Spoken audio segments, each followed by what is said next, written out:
Stable na trabaho, magandang kalusugan at makapagtapos ng pag-aaral. Ilan lang po yan sa mga gustong patutukan ng ilang Pilipino sa gobyerno. Live mula sa Quezon City, may unang balita si James Agustin. James, good morning. Maris, good morning. Pagpapataas sa sahod ng mga manggagawa at pagpapababa doon sa mga presyo ng mga pangunahing bilihin. Ito daw yung mga dapat tugunan ng gobyerno ayon doon sa mga nakausap natin dito sa Philcoa. Ang kanilang sagot tumutugma naman sa resulta ng isang survey. Maagang naghihintay ng masasakyan sa Philcoa ang tower crane operator na si Aaron na papasok sa kanyang trabaho sa Makati City. Dala-dala niya ang ilang damit dahil stay-in siya sa kanyang trabaho para makatipid. Para sa kanya, unang dapat tugunan ng gobyerno ang pagpapataas sa sahod ng mga manggagawa. Taasan ng sweldo, yun lang. Baba yung mabiliin kasi sobrang mahal talaga.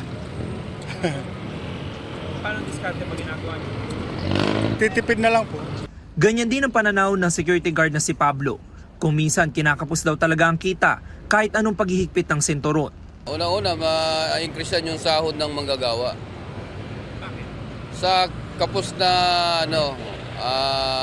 sa taas ng bilihin, hindi kasi yung kinikita. Kung magising ka na madaling araw, mamasahe ka pa ng malaking halaga, di ba? Wala na natira sa sahod mo. Tugma ang mga hinaing na yan sa naging resulta ng tugon ng masa survey ng Okta Research na isinagawa noong 4th quarter ng 2025. Sa tanong na kung anong issues ang dapat tinutugunan ng gobyerno, pinakamarami ang nagsabi na nararapat na itaas ang sahod ng mga manggagawa. Sinundan niya ng pagkontrol sa pagtaas ng presyo ng pangunahing bilihin at serbisyo, sapat na supply ng pagkain, pagsugpo sa korupsyon sa gobyerno at libreng edukasyon.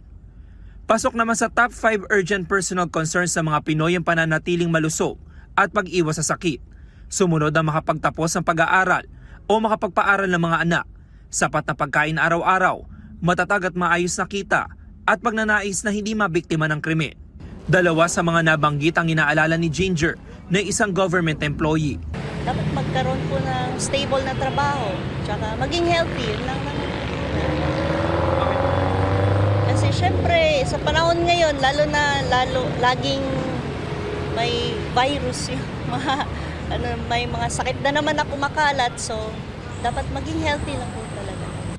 Kung ang third year college student na si Krisa naman ang tatanungin, makapagtapos po ng pag-aaral para po makatulong din po sa mga magulang ko.